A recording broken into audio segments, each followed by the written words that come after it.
अस्सलाम वालेकुम नाज़रीन। असां अहिड़े शख़्स सां मुखातिब थियूं था जेको हर ॿोली जे जेको आहे दुख जे इज़हार जो जेको आहे जेको कीअं मैयत में रहिबो आहे उहो तव्हांखे जेको आहे इज़हार करे ॿुधाईंदो। जी नाज़रीन,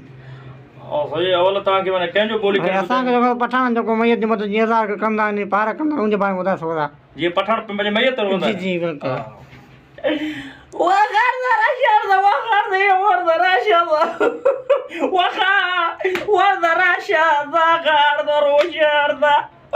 دخل دوار على الارض وقعد راشا وردرا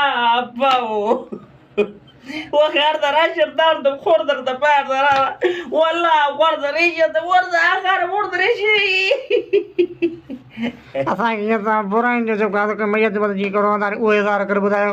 अच्छा ही बुराइनि में अंत दा शात तो गोत दर्द पे तो बरोन जो से सोचो घट तो जो बरोन जो लफ्ज़ साइन तो इस्तेमाल साईं कोई पंजाबी में मैयत जे मथां जीअं रोअण जो इज़हार करणो आहे उहो तव्हां असांखे भला ॿुधायो। पंजाबी से जी पंजाबी में उहो इज़हार करे ॿुधायो बाबा। पंजाबी से जॾहिं मैयत ते रोंदो तो पोइ वो मैनू छोड़ के चला गया वो मैं कितने सहारे में जीविया वो तू खोते दा पुत्र तू चला गया मैं केने तो सहारा जीवेगा वो मैनू तू छोड़ के चला गया वो मैं की करा मैं किन के घर जावा वो मैनू छोड़ के चला गया वो मैं किधर जावे वो मैनू तू छोड़ के चला जावे घर दा बोड़ कौन करेगा वो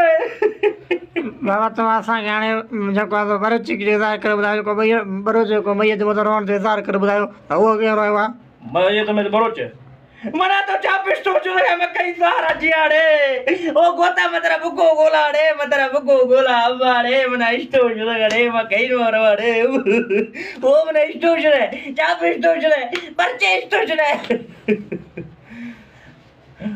अरे से कड़ो वरी वो मद्रासी जो के रोंदा थी मद्रासी जो भी थी इंडिया में मद्रासी रोण अलग थी मद्रासी में ॿुधायो उहो बि इज़हार करे मद्रासी इंडिया वारो मज़ारी ಒಟ್ಟಿಗೆ ನಡಿಲೆ ಅಚ್ಚು ಕುಟ್ಟು ನಡಿಲೆ ಬಿಡಲೆ ಓಡಿಗೆ ನಡಿಲೆ ಗುಂಡಿಗೆ ನಡಿಲೆ ಅಜ್ಜಿ ಬಿಡಲೆ ಗುಟ್ಟು ಕುಟ್ಟು ಕೊಡಲೆ ಬಿಡಲೆ ಹೇಳಲೆ ಒಳ್ಳೆ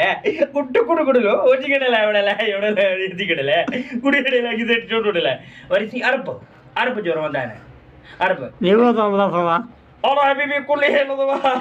وهي كل هي لضبها بهول كل هي ضبها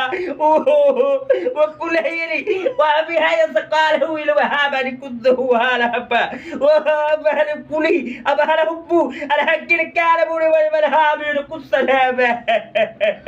سي سبي جو بوري थी ما شاء الله سبي जो मरो जे कर दो संदन जो बोला संदी के रोदानी वाला संदी अब्बा रे धाड़ो रे कूड़ रे छाती रे जुल्म थी